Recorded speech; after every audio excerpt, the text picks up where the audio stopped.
This episode of Fermented Adventure the podcast is sponsored by Fermented Adventure. I am so glad that I have my shirt picked out already for Halloween. You do? Yes, and you can find it on Fermented Adventure under merchandise. It's our new Halloween release. Woo! Are you talking about I'm just here for the brews? I am just here for the brews. This is the perfect shirt to go to Halloween events, wear to your brewery, around town. You are in costume. You're ready to go. And the great thing about the shirt is it's long sleeve and it's not just for Halloween. You can wear this anytime, right? Absolutely. Not just that, but we have other merchandise. And we also have tags, tees, hoodies, and sweatshirts. Lots of items on our website. How do people find our website, Dawn? They go to fermentedadventure.com and click on the apparel tab. Click on the apparel tab and they'll find I have mixed drinks about feelings and may contain whiskey and what else? We also have our Fermented Adventure logo shirt and alcohol is the solution. So if you're still stumped about what you're going to wear for Halloween, check out our merchandise, look for the shirt, and you will be fashionable for this Halloween and people will say, you listen to Fermented Adventure, the podcast, too? Exactly. Cheers! Cheers. Hello, ladies and gentlemen, craft spirit enthusiasts, and those interested in the intoxicating world of craft distilleries, cideries, meaderies, wineries, and the occasional foray into breweries. It's Rich Shane, and welcome to Fermented Adventure, the podcast, where we bring you the fascinating people that are making the mash, fermenting, distilling, bottling, pouring, and delivering to you some of the finest libations in the world. Before we get started, here are a few housekeeping items. Thank you for bringing the podcast into wherever you are and whatever you're doing. We truly are grateful that you have chosen to listen and make us part of your day. It would mean the world to us if you left a 5-star review. This helps us climb in the rankings, and it makes it easier for others to find us. Don't hesitate to leave us your comments as well. If the podcast didn't meet your expectations, tell us why. We're always striving to improve. You can find us at fermentedadventure.com. We are on Instagram and Facebook as Fermented Adventure. Email us at fermentedadventure@gmail.com. All right, FA Nation, let's meet our guests. He's Luke Goucher. He's Carson Souza. I'm Rich Shane. This is Fermented Adventure, the podcast, and we are talking Obscurity Mead and cider and beer, and it would be remiss if I didn't mention barbecue too. We have a lot to talk about today, gentlemen. Carson, you're in the midst of working the brewery. Luke, you're over there at the Verizon store because you had a great time at the Bears game and you lost your phone. So, gentlemen, welcome to the podcast. Glad to be here, Rich. Thanks for having us. This is going to be quite a journey, but where we're going to start is, how did Obscurity get started? How did all that, from where it is today, how did it get started? You know, a couple of friends getting together and having a passion for beer. You know, Carson was already in the industry 10 years, commercial brewer at a vegan brewery. And we said, let's get little wild, little crazy. Let's play with this thing called mead as well. And let's move you over and, create our own adventure here with this vision that we had for beer, honey, and out in the kind of in the middle of the cornfields in the far west suburbs of Chicago. So that's kind of where the brainchild started, and it's amassed what it is today. Now, we met at MeadCon 2022 in Baltimore, Maryland. But, you mentioned, as Carson, you've been a brewer for 10 years. What was it about mead that stood out and said, this is the direction we want to go?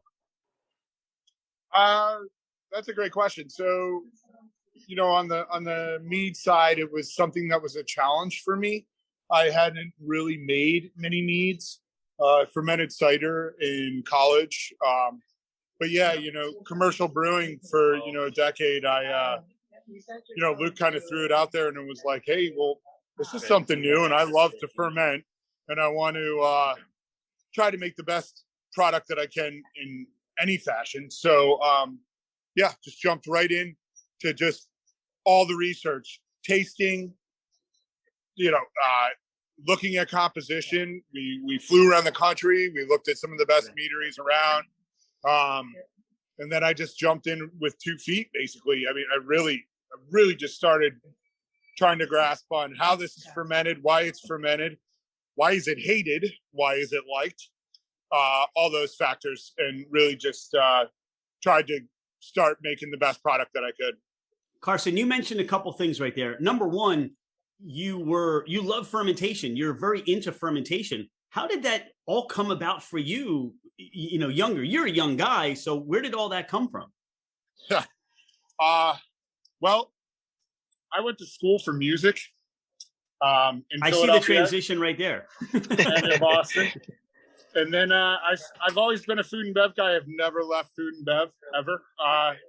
So I was like closing a bar in 2005 as a home brewer, and I was watching the commercial brewers during the day and seeing what they were doing, and I would just realize that was the route that I had to go. And then, that all comprised around fermentation. I mean, let's face it, a good beer is fermented properly.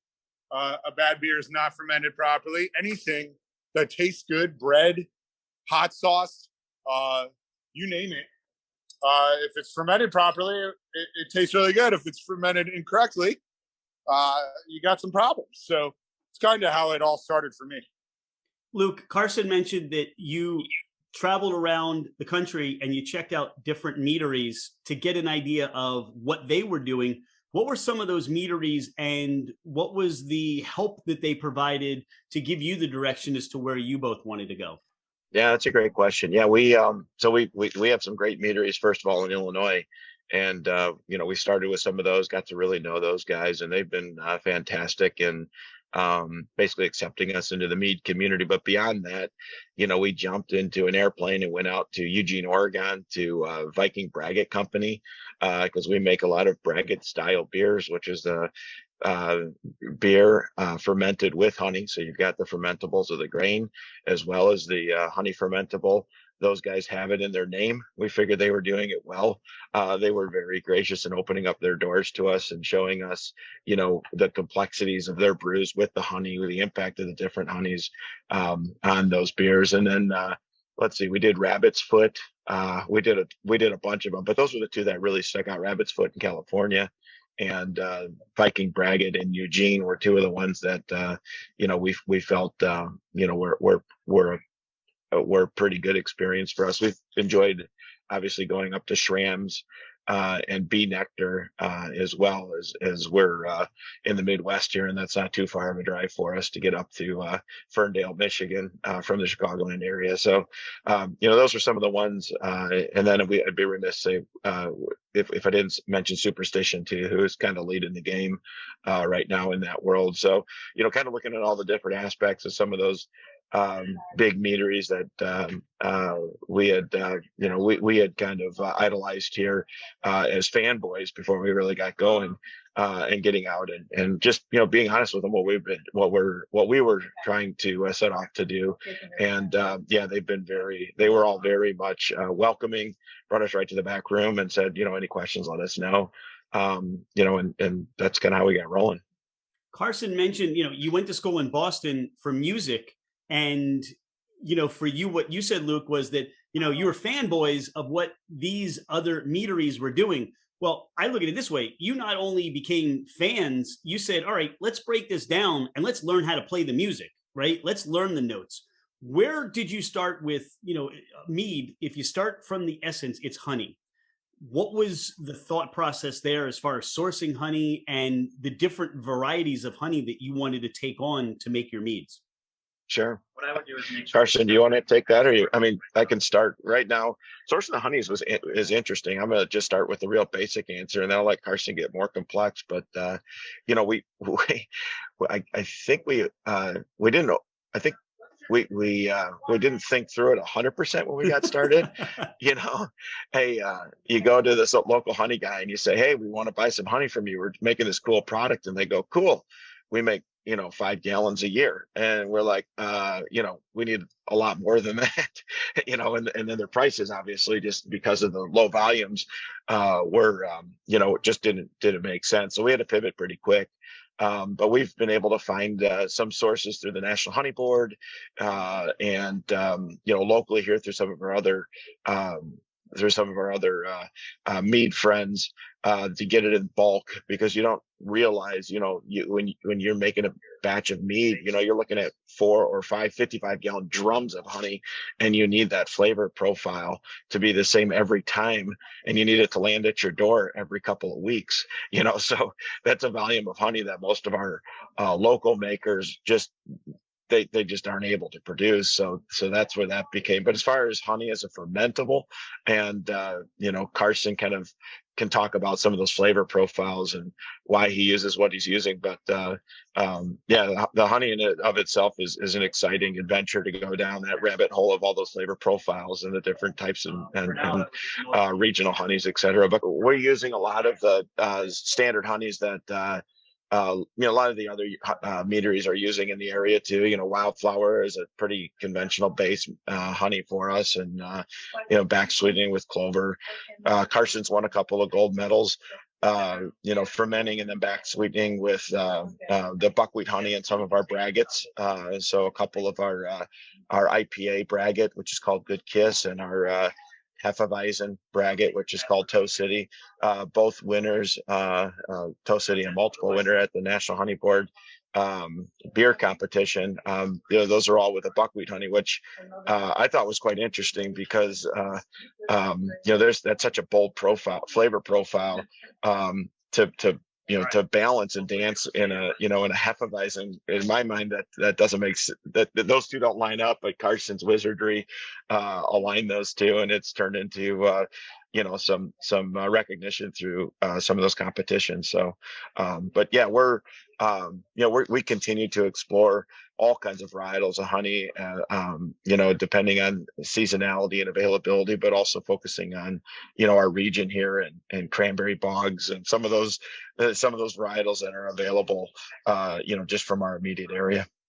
I love how the mead hall, the cidery, your beers take on the personality of where you are, that you want to really stay true to your location and have the characteristic, that what people expect. It's not like you're bringing in, let's say, cactus from Arizona and, trying to make a beer out of that. And there's nothing wrong with that. I've never had a cactus beer, and maybe Carson has before, but I'm just saying that, from that standpoint, people can recognize and say, all right, this is our area. This is what we do. This is what we want to drink. Right. Right. Yeah. I mean, I think community and appreciation for, the greater Midwest and region and all the fine producers in the area. There's a lot of great honeys and a lot of great honey producers, and even hop producers and some of those other things that, we'd love to play with and utilize those ingredients when we can. And I think people, regionally appreciate that too, the consumer base, as there's obviously a focus on local in today's consumer culture. So. Obscurity Mead Hall and Cidery. How did you both come up with the name? Was there a long drawn out process? Carson, you're smiling about that. Luke, you're laughing. So was there was it just popped in one night of drinking beer or cider or wine or mead or, spirits or whatever? It's actually funny. So Luke and the other partners had kind of come up with that name first. And I was like, that's a no-go right off the bat. And they're like, we ain't changing it. And then it just stuck. So it was, it was kind of a funny, that's why I was laughing, because if you would have asked me, I would have been like, that's never going to work. And it just worked so great for us. So it's always good to have other like-minded minds together, because if one guy makes all the decisions, it never works right.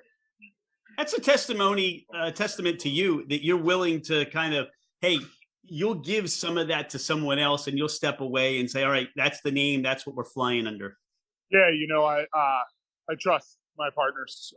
It's just how we've kind of grown this relationship. We were friends beforehand.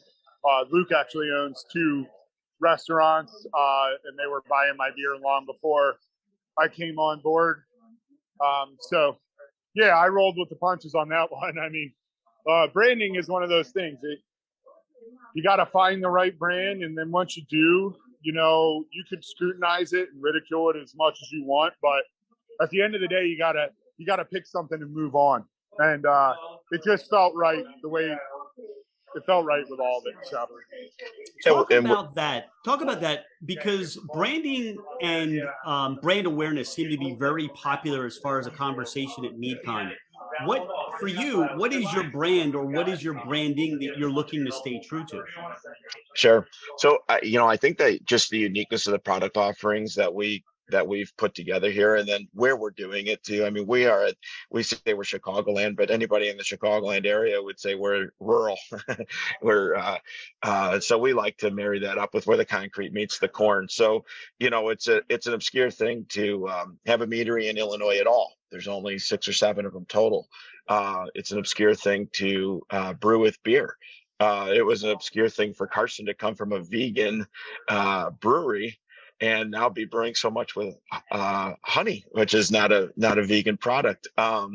And then we have a barbecue restaurant in our location too, which is a little different in the world of breweries, especially in Illinois. It varies from state to state. Not every not every brewery, most breweries don't have a restaurant in it. So that was kind of uniquely us too. So unique, obscure. That's we've embraced that, and I think the honey really is what we've focused our branding around, and we embrace that. And most of our products, obviously, we make some traditional beers and we make some traditional ciders, but at the core of who we are, the heartbeat pumps around that honey. You talked about a couple of things there, and one of the things that resonates is, yes, cideries, meaderies, wineries, breweries, they don't necessarily have the capacity or, in some cases, the size to add a food component unless they come on board with somebody that may be a restaurant or an established restaurant. From that standpoint, in terms of being a brewery, a meadery, and a cidery, how does all that work together in terms of production? And you've got 3 locations. What's that like just to keep everything flowing? Yeah, I think it's a lot of trust. It's a lot of trust with Carson and his team that he runs.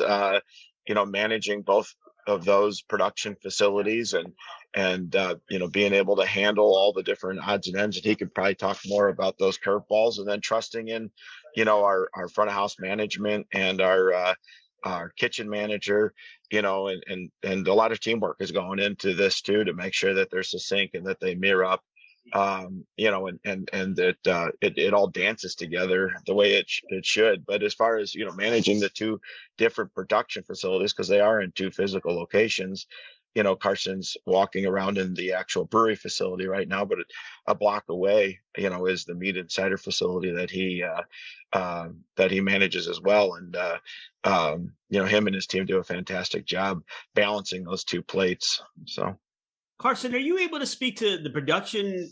How many beers you're putting together? Are you doing barrel aged mead, ciders? I mean, talk about the overall production of what you're creating. Yeah. So right now we're 75% commercial beer, 25% mead and cider, which is growing immensely. And these are on large barrel spectrums. Most meaderies are on a small little side. Our overall production standpoint is much larger than most of the small mom and pop shops. But right now commercially we hold 4 core beers in the Chicago market. Not to mention we have 20 handles, so we are constantly filling that. We have a ton of seasonal SKUs, and then when we switch over to the mead and cider hall, I've taken a completely different approach right now to what most traditional mead is. I've really only released like 1 or 2 still meads. You might have them in front of you. Then from there, we started switching on to some core stuff, some different things. So, we're trying for the session mead right now. We're trying for sizers. We're trying for ciders. So we're just kicking it up all in all in production immensely, actually. Currently, as we speak, we are in the thick of it. Just released a fruited 2 different varied ciders. We got a series now. We have a bunch of still mead spritzers coming out, more session mead, fruited, lower ABV, high carbonation. And then when it comes into designing and production, we have a production team. But at the end of the day, it sits down, I build out a calendar. We go through the SKUs of seasonal aspects. we have some really large drops and beers here in the brewery that don't have a lot of hype behind them, and are seasonal built. So let's not forget that I'm a commercial brewer, so we shoot into the Oktoberfest, we shoot into our braggots. We try to keep the braggot and beer also in accordance. And I mean, that's kind of one thing that we just really haven't really specified on too much here is our love and wants and brewing a braggot. Kind of trying to write the book on that currently. There's not a lot out there, and right now we've been placing bets, and we're actually informing the consumer basis on what a braggot is and why it is, and why it tastes the way it should. So yeah, I mean, that's an open-ended question, bud, because we go from 2 different production facilities to a year-out base calendar to 2 different major wholesalers that are distributing our beer. So we have to work in accordance with everyone on this tree to get all these branches aligned, and then we can go ahead and deploy the liquid. But at this point right now, and with saturation and where the market is, we try not to build anything or make anything just shooting from the hip. We're trying to put a good roadmap down and move from there. Obviously, there's trial and error, and with mead especially, it's a very difficult fermentation at times. So we're just trying to hone that in, speed that process up, and make it available for everyone, to where we're not just making something that is not going to sell. We have to keep that all in the context now as a production facility. Well, as a closed-ended question for you, Carson, when do you sleep? That's a great question. I've been really, and it's really funny is that Luke and I actually own a commercial coffee roaster too, and that's keeping us quite busy as well. So sleep is a necessity. We need that. We need that to hone in. But yeah, I try to keep a good divided line of separation of work, and let's just always remember that there's only so many hours in the day, and you still need to see your kids. You still need to see your wives. You need wives. To see the house. So, Yeah. Oh my God! It's a he just tightrope. got married, but maybe there's something we don't know. Every time you talk about something, there's always something new that you introduce. And I give you the perspective of that you're both like this iceberg that you see on the surface, but there's a huge chunk of stuff going on underneath the surface that people don't either see or you guys haven't introduced or have talked about doing. This is so exciting, so much fun to talk to you both. You mentioned, Carson, you talked about distribution. So if we're in Pennsylvania or on the East Coast, are there some of the SKUs that you talked about that we have access to that we can get or you're shipping to? So yeah, absolutely. We are we're pivoting to try to get stuff out to the East Coast. Just as an FYI, I'm from the East Coast. I was just on the East Coast last week. I was just in Philadelphia and New Jersey. Yeah, we're trying to get it to where we could go everywhere, but right now we're just, if you circle back to starting a brewery from the Siebel Institute of Brewing, Ray Daniels' one-on-one is put your finger down and then draw a small circle, and then draw another circle after you've gotten that, and then draw another circle. So that's what we're trying to do, is to be sound in the demographic, build the brand here, and then we can span out. It doesn't mean that we can't just shoot 40 cases to a wholesaler in New York. Doesn't mean we can't shoot 40 cases to a wholesaler in Philly. But as of right now, that is the game plan. But we're just trying to localify first, build this eccentric market here, and then spawn out. I really hope that we can do that. I want to showcase it because it just seems like we're one of few meaderies here, and there's a lot of other great little regional sections of meaderies that we would love to showcase it to. But right now, with building the brand, we're just trying to really hone in on the liquid and stay local. But absolutely, we're pushing forward to go out of state. As you are a local meadery in an area, and mead is growing, as we learned at MeadCon 2022, what is the perspective? What's the what resonates with the customer when they come and say, wow, a mead hall, a cidery, what is that? What kind of feedback do you get right now? Yeah, I think there's a lot of, I think there's a lot of excitement about learning something new because, I think it's kind of funny. We obviously, as we mentioned, we do barbecue. We have a barbecue restaurant, but the other thing that our town is known for is a butcher shop. So when we mention to people that we're a mead and cider hall, they oftentimes hear the word meat instead of mead. Right. And they say, why would you compete against a well-established butcher shop? And I only tell you that story because I think it explains where we're at with mead still in our demographic, which is, that's not the word people are hearing. It's not, it's something completely new. But I love it when they say that to me because there's an opportunity then, to teach and to, pass on some excitement of a product that may be new to them. And they always say, "Oh, I want to come in and try it." That's always their reaction. And most of the time, we're finding that they enjoy it. We get a lot of people coming to the brewery to drink mead, to drink cider. Obviously, cider is a little more well known, I would say, and that part of it is pretty straightforward. But yeah, the mead aspect is kind of a fun one in our market. There's definitely a contingency of people who know about it, know a lot about it, and appreciate what we're doing.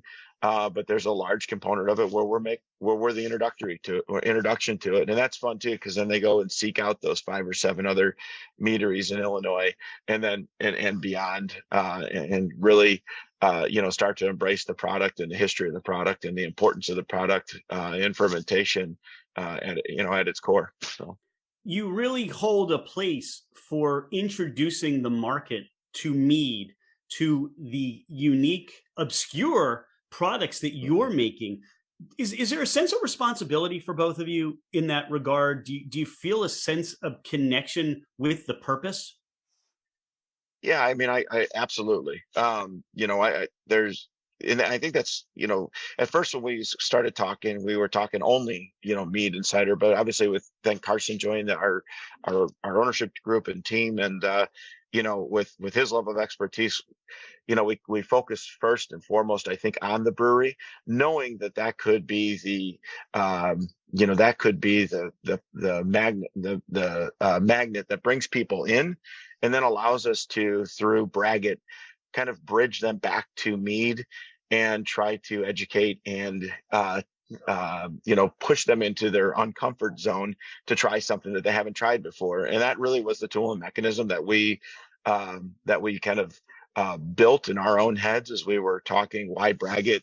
Why honey at this big brewery? Why we want to bother with that?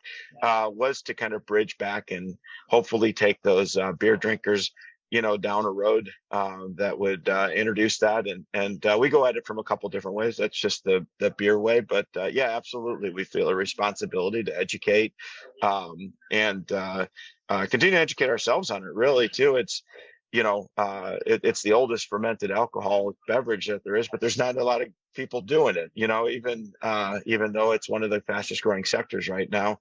The MeadCon convention, super small compared to the national beer conventions. And when you get more people into something like beer, you start to see more evolution and more uniqueness in styles. And I think that's coming out in the mead world right now, but it's still very traditional product. So we're excited about the tradition of the product and making it at its core, but we're also excited about the opportunity to push the product and see where we can take it to, what weird new things we can do. And there's a couple of brewery or meaderies even in this market, that are doing some unique stuff with mead that's getting a lot of attention. And that's the exciting part of that product for us, is that it's such a blank canvas that you can really play with. But there's a responsibility there too to try to put out good liquid and be informative as well, and get people excited and behind,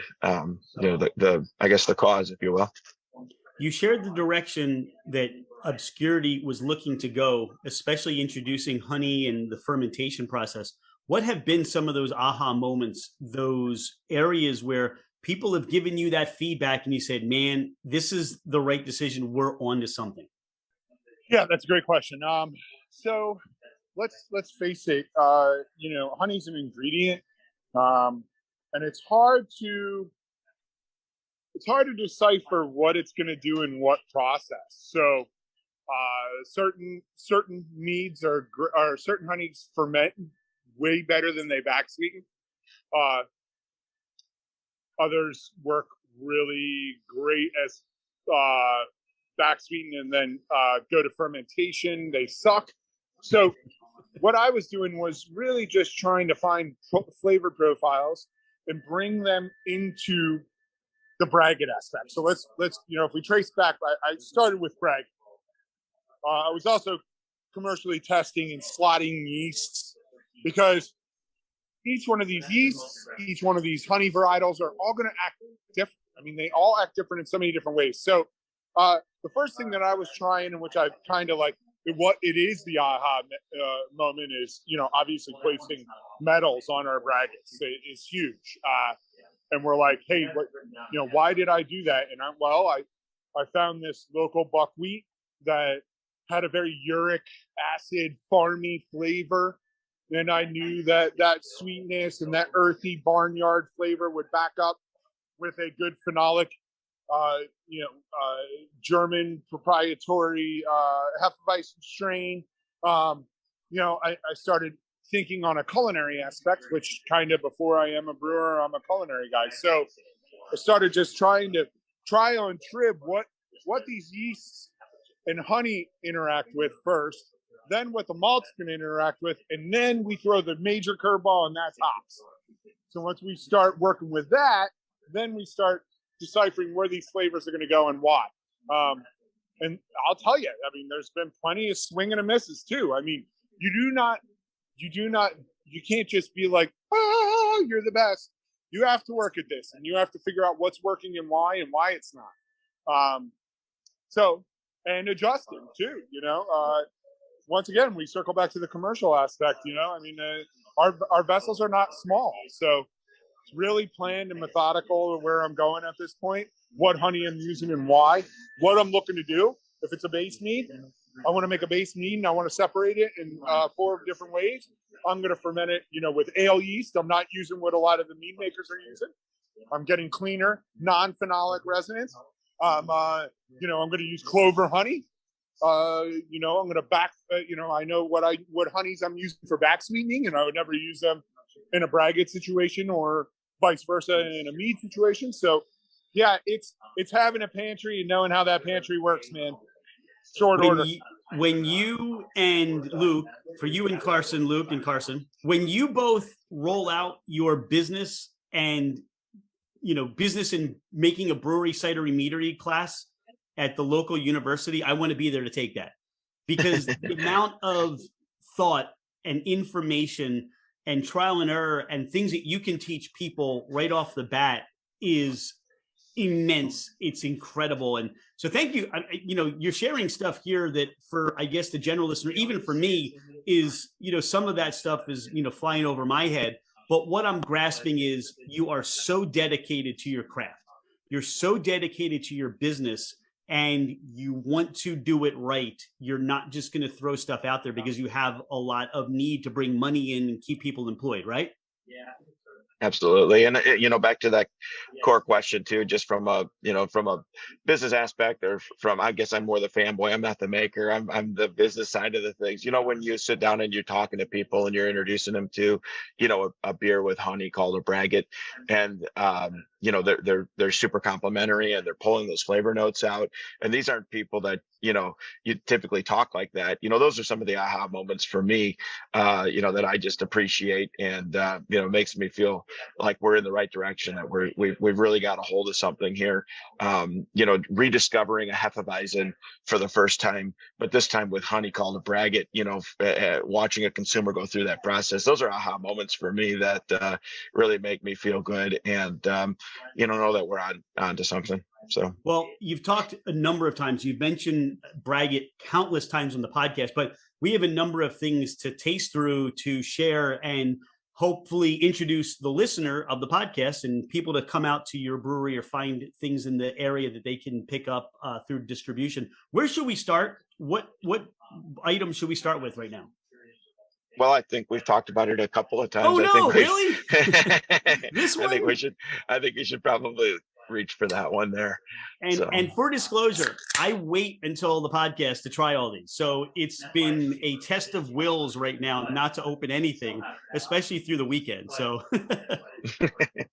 well, and we were excited. We put that in the mail to you and found out, I think just days before or after, that the gold medal on that can was complimented with a second one from the National Honey Board through the National Braggot category of the National Beer Competition. So very, very proud of that beer. And frankly, it was one of the very first beers I think Carson brewed and brewed with honey at once Obscurity popped its doors open. I don't know if it was batch 1, 2, or 3, but it was one of the original ones. So we were pretty happy that it came out the way it did right out the gate. So this is Toe City. Now, is your area somewhere known as Toe City? Is this a spot where I don't want to park illegally for too long? No. I mean, so the little background on that, we again, we're in a very small town, and we are in an agricultural town. So the area where we have the brewery has been agricultural for years. And it's been kind of, they're transitioning away from the ag. It's being pushed west, and some of the buildings and stuff were being closed down. And we were able to pick up the old farm services building and make that the brewery. There was some discussion because the area hadn't been used in so long that the cars might get towed when you go over there. But obviously the village has embraced us, the agriculture communities embraced us, and that was a little bit of a farce and a joke on the can there. But no, we never imagined it would be Toe City. It was but just a little joke. We thought it was going to be brew the beer maybe one time and be done, and move on to the next one and test from there. But Carson with his decade of expertise comes in and nails it obviously day one, and we're forever hooked with Toe City. So the nose is crisp, it's vibrant, it's bright. There's an earthiness component. You get some yeast there. You get the Hefeweizen characteristics. And, knowing it's a braggot and knowing that it has the honey in there, and I would say this is my first introduction to a Hefeweizen or a braggot. So I've never had this or believe I've experienced this. So this is a treat for me. I don't get that. If you told me there was honey here, I don't get on the nose the impression that there's honey or sweetness here. So that's really interesting to me. Although the color seems to be a little bit more of that wheat, or that more towards a honey in the color, maybe not as light as what I expect a Hefeweizen to be. So talk about that and the experience of that as far as what you're producing.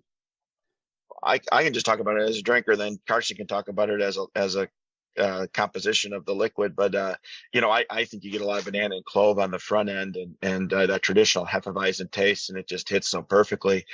And then on the back end, that's when that honey really dances and coats your tongue and really finishes through on the back end of the beverage. That's when that buckwheat really shines through. And it's the blend of the two that make that drinking experience for me so polished and favorable. As far as the composition of how he builds it, I'll let Carson kind of run with that piece. So Toe City is the Weinstefan yeast from Hofbrau, Munich. I got it through a friend who's a commercial brewer for Hofbrau for years. Then a local yeast company in Chicago was able to prop that for us. So starting there, one thing that Luke mentioned was banana and clove. We shoot for a little bit of that. We're also looking for bubblegum and black pepper, which I think it showcases in that. And then we bring on the onslaught of that buckwheat honey, which is just a farmhouse animal. It really is. When you have it on your mouth, it raw. It's almost unappealing to some of the tasters, to the consumers. But for us, we were like, wow, this is going to be amazing. So I took that, what I was getting from that, and in the initial brew, I was like, this is going to really meld well. So we pitched it, and then we fermented it, and that yeast, which usually stalls went double time, and really just gave off some great phenols. And at the end of the day, it stalls out. The yeast is what kind of makes the trick on that beer. It stalls out, keeping some of that residual buckwheat flavor, but also kind of encapsulating that farmhouse, that uric. I call it uric because it just reminds me of a barny urine. And then it just ferments. That should go on a t-shirt flavor. right there, Scott. That the Barney urine needs to go on a t-shirt. That's a drink our Barney urine. It's delicious. It's refreshing. So yeah, you're getting some of that sweetness, and then the SRM on it is a Superior Pils malt. We have some acidulated malt in there, and you guessed it right. There's some white wheat in there. American hops on that beer. It's a Bravo. Done by Hopsteiner. They're kind of high alpha acid, fruity, can be used in a multitude of manners, but we use that as a bittering agent, and that's what you're getting. Two times gold. This is a treat for both of you and what you're presenting, because if you just go to the mead hall, you're not going to get. I mean, there's just not enough time to get that in-depth description, an understanding of what exactly you're drinking. I would say this is delicious. I have two groups of items. The one that's the item, all the items that I'll share with whoever comes to the house, and the stuff that I don't share that goes hidden somewhere. And this is definitely going into the hidden pile. This is I don't want to share this with anybody. This is an experience I want to keep to myself and let everybody know about it. Go get your own. This is tremendous. I love the creamy mouthfeel. As you talked about, I got that bubble gum, some of the black pepper.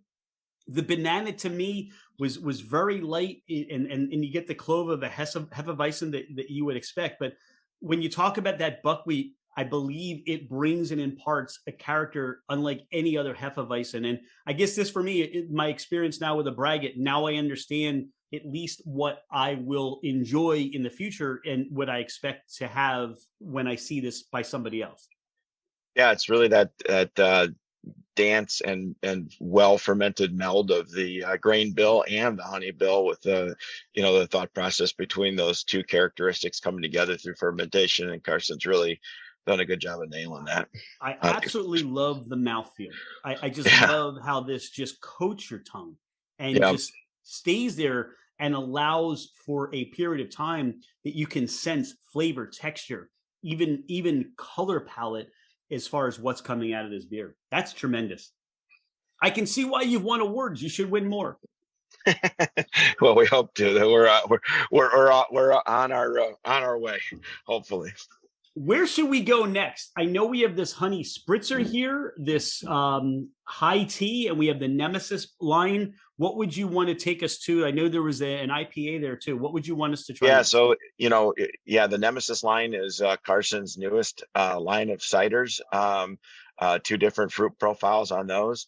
The honey spritzer is our carbonated lower ABV mead that we're canning in the 12-ounce sleek that's coming out of the mead hall there. And the last, I believe, is the Good Kiss that you've got, which is our bronze medal. Last year, our bronze medal winner in the same braggot category. And it's going to take you down a different road. It's going to be that hoppy IPA profile braggot, also with that buckwheat honey. So really, this is you choose your own adventure. We'd love to talk through it. Like you said, right now, I'm going to say that again. To me, I'm going to try that IPA alone in a dark room. Wonderful. Maybe with one small candle lit and have my own experience. I really want to go to let's go to the Nemesis. If we can. We've got the this sweet. Lots of stuff going on here. I mean, you've got so many flavors in here, so many different things. Talk about that one. It's the sweet cherry hard cider sweetened with wildflower honey. Go for it, Karsh. So that was fermented with wildflower as the base, and then back sweetened. That is King Orchard cider. So that's from Traverse City, Michigan. Cider, and that is out of Michigan. We fermented that with Lutra, which is a brewer's yeast, a Kveik yeast. And then I have back sweetened it with sweet cherry puree. We use essences. We use quite a few things. If I told you everything I put in it, you'd have to come work for me. I'm ready to jump on a plane, man. I'm ready to go at this point. See what you do? I'll quit everything I'm doing. I just want to sit at the kneel and watch what you do and just learn by just shutting up. That's all. I appreciate that. Yeah, we back sweeten with a basswood clover and wildflower. It's great. It's your traditional fruit cider, but badass. What I get on the nose right away is there's this apple cherry. It just comes in the nose together. Apple cherry, and then this wildflower honey almost wraps it together, and you get that sweetness, the botanicals, the earthiness, just even on the nose. And for what you've done here, this is a lower ABV. Talk about that ABV on that. Yeah, so we are bringing in the cider roughly around, I'll just go specific gravity, but so specific gravity is around, they vary 1045 to 1050. And then with the Lutra, using the Lutra, we go down to 0. So we do raise that up a bit on alcohol, and then it dries out so much that we have to get that sweetness to chase up. So what we're using there, I believe in that one, was some Oregon fruit puree, a developed concentrate that we have, an organic concentrate, and then you're getting some back sweetened honey to the flavor that I was shooting for. So my thing is I like a little dry. I like it drier, but other people like it sweeter. So on a consumer basis, I try to find a middle ground there between 100% what I like and then what the consumer likes as well. I find that balance. This is what I get as you're explaining it. I get that dryness still, but there's still enough sweetness there. I think you almost, each camp can appreciate this, but what I appreciate the most out of what I'm drinking here, this Nemesis, is the fact that it's full of flavor. I'm not going to disparage what other people are doing, but with what you've created here, some people try to make it into this seltzer-like cocktail beverage. That's not what this is. This represents flavor through and through, and an experience that once you open the can, you're going to enjoy this and want more. And I think what we're going for there, and what Carson's done a good job of hitting too, is, we're really looking to embrace the core ingredients here. We're not looking to mask these ingredients with puree. We're looking to meld them together and complement them, so you get that apple coming through, you get that cherry coming through, but the cherry doesn't overwhelm the apple. So it's basically cherry juice, cherry juice puree over the top of an apple cider base, hard apple cider base, which is what we're seeing a little bit in the market and what we were trying to stay away from. This is, to me, again, I'm still drinking this. It's had a chance to open up a little bit out of the can. Cherry apple, you get the apple skins, but then it goes back to the cherry, and then you get that honey. This is tremendous. This is delicious. Wow. Now I've got 2 things I'm not sharing with anybody, but go get your own, guys. Right. Go get your own. And that's a new line. That's actually a relatively new line for us. And it's been doing quite well. So yeah, we're super excited about the Nemesis line. All right, high tea. This is a honey spritzer, and I have the session mead with kombucha and hibiscus. Now, if you know us from Fermented Adventure, we love kombucha. We can't seem to find wonderful good kombucha, but we find kombucha, and when we find a good one, we're over the top with that.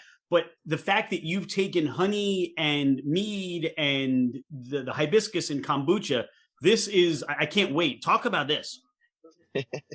Well, Carson, I'm going to let you go ahead. Yeah, so that's a naturally fermented wildflower that had this essentially lacto characteristic to it. So we accentuated that by pitching a little bit of lactobacillus, souring and essentially creating a SCOBY. Then we transferred it onto the tea, which was cool, and a finishing product. and then brought on the other onslaught of flavors onto there, and also keeping it more dry. So that was more with the kombucha. I was looking for that tart dryness, and it just encapsulates everything that you see on the can. I think we even branded it really well. It's just like a kombucha mead wine spritzer. There's again, to kudos to you. Now I'm Luke. You've said fanboy so many times. I'm now a fanboy of Obscurity. I'm just going to camp out in front of your door and just beg for stuff now.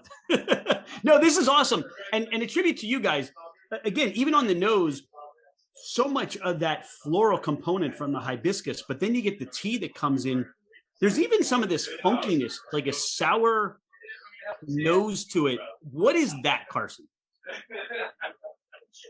So that's that accentuation of lactobacillus, and it has it's just this, like, it was a very, very earthy wildflower that we had pulled out of Wisconsin, and then kind of just shooting in the dark trying to create that SCOBY. The SCOBY is the mother that creates the sourness in a kombucha, and that lives. It's a living organism. So we tried to depict as much of that as we could into there through study, and then trying to make sure that agent wasn't in there any longer, and then we can go ahead and move on and get it to the conditioning side. And that's basically what you're getting. So you get the honey, you get the tea, you get the kombucha side, and it's dry but sweet. It's a crusher for sure. One of the other, this opens up and gives you so many different profiles on the nose, which is so much fun. This is almost really, there's so much complexity to everything you're producing, which makes drinking what you're doing even more enjoyable. The nose continues to open up. You get so much more of that honey, that herbaceousness, that earthiness seems to go away a little bit as this opens up. And then you get that honey that just explodes and coats the inside of your nose. Yeah, definitely a unique one. And we're fortunate to be able to have the opportunity to obviously crash and carbonate our mead. So that's a carbonated mead, a sessionable mead that is a little bit unique and kind of up and coming. I think in the mead world, you start to see more and more of it, but an area where we want to spend a lot of our time and energy as well. On the mouth, I get spiciness, I get dryness, I get that tea, I get that sourness, that vinegaryness of a kombucha. That everything plays so well, from all these notes you're bringing in to a nice harmony together. And I would think that the way all of these things that you described separately, you stop and say, I don't even know if that's going to work. But because there's a lot of that. Yeah, I definitely jump into that. I'm like, sometimes I'm like, did I stab too far out there? Is this going to work? And then I'm like, at the end of the day, I'm like, yeah, it's going to work. You did it for a reason, dude. You're not, like I told you earlier, I'm trying to stab in the dark with getting a little out there, being a quote unquote obscure, trying to push the boundaries a little bit. Not just like, hey, how much vanilla extract can I dump into one thing to make it taste like vanilla to cover up the Band-Aids?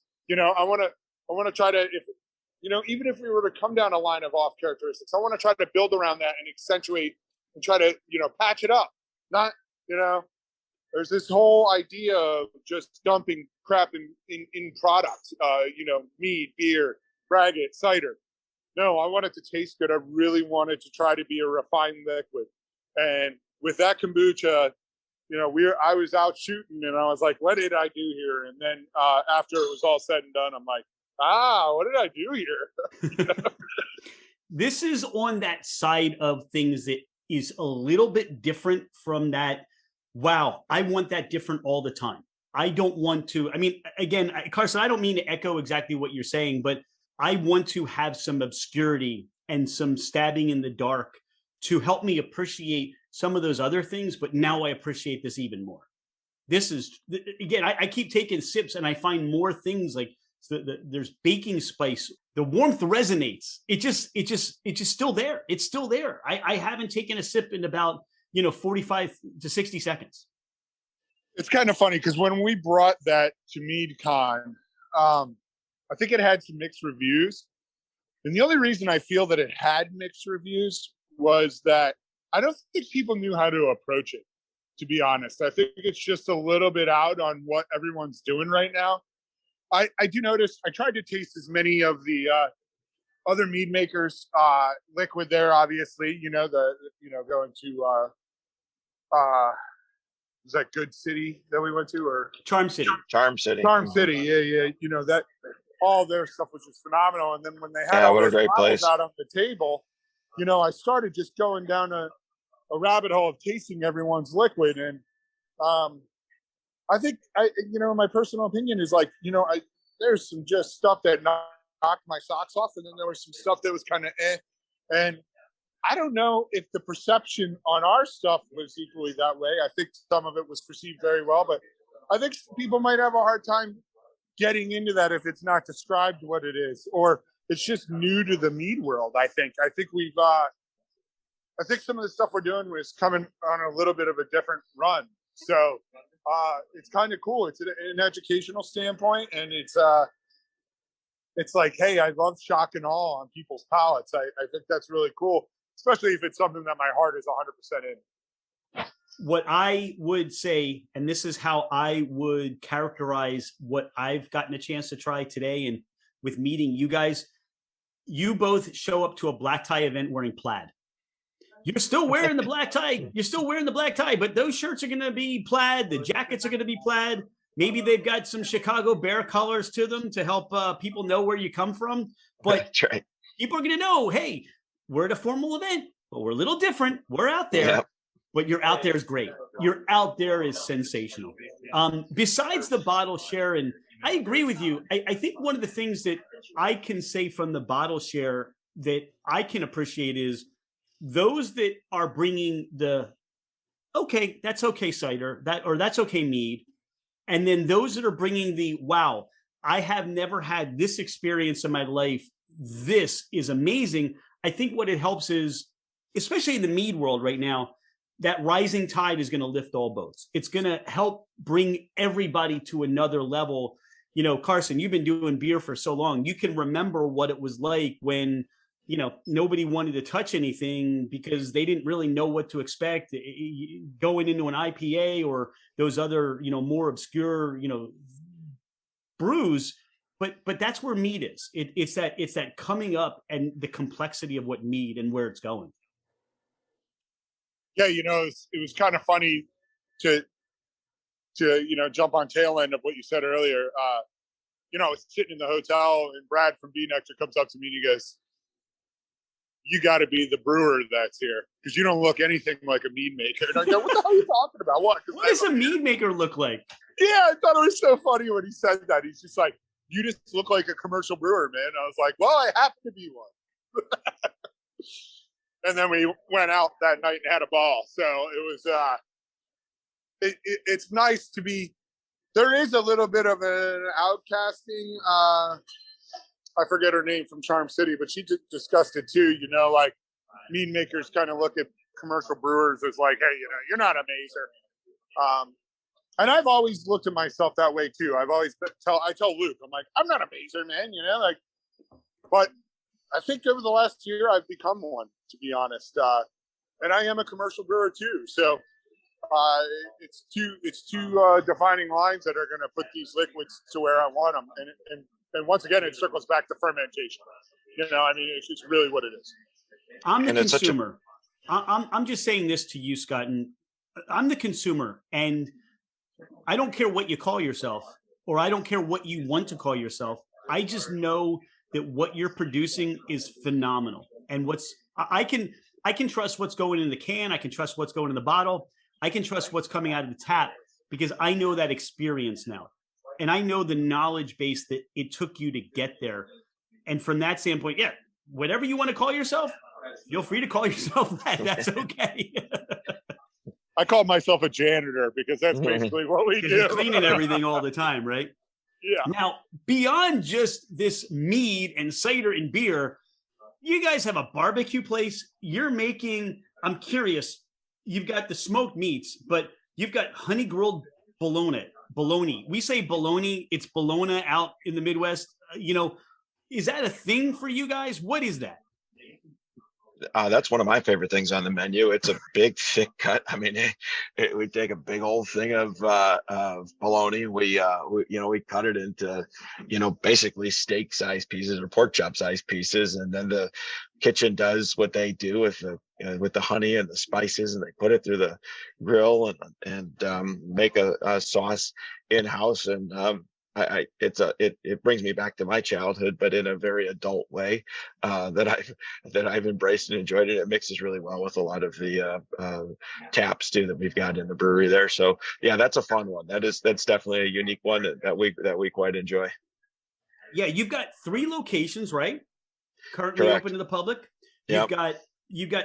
I saw 20 taps or 20 draft. To what's going on there.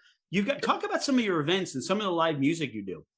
Yeah. I mean, we're always trying to have something new going on. We had a band in last weekend. During the summer months, we've got a great outdoor patio experience, both at our main production facility in Elburn. We've got a ancillary beer garden down in Utica, Illinois, that serves all of the beer, cider, and mead offerings that have live music on the weekends as well. And then the mead hall and cider hall, which is its own location. And it's got a very small, intimate tap room. And that's a fun experience in and of itself, a very relaxed vibe, upscale, relaxed vibe to sit and enjoy amidst, active fermentation and the vessels in a very small, intimate space, but a lot going on in there as well. But as far as some of the activities concerned, you're going to get, traditional, conventional brewing activities such as Oktoberfest coming up here in short order. And like I said, embrace of a lot of live music. And a bunch of other fun things too. We're working on some things over the winter months here, obviously in Illinois. Winter becomes a little more difficult to be outside and people are looking for things to do. So we're not ready to quite announce it yet, but we've got some fun activities in some of the spaces we have available that might be a unique draw in the area in the months that are coming as well. So I guess you have to follow us on social media and see what we're talking about here. So, but there's always something going on, and we have a lot of fun putting it together. The hard part with being outside of Philadelphia and following people like you guys on social media is it just caused me to be sad because you release stuff, you have events, you do things. And I'm like, I can't be there all the time. You gotta like, maybe, allow the next location to be somewhere in my area. So if you're looking, Scott, you mentioned you're from the East Coast. I think that the next Obscurity needs to open up somewhere here, Jersey, Delaware, PA, or something. If you could do that. Yeah, I'm from Long Beach Island. I was just down. I just went home and saw mom and did a night. I went to college in Philly too. I went to University of the Arts. So we went to.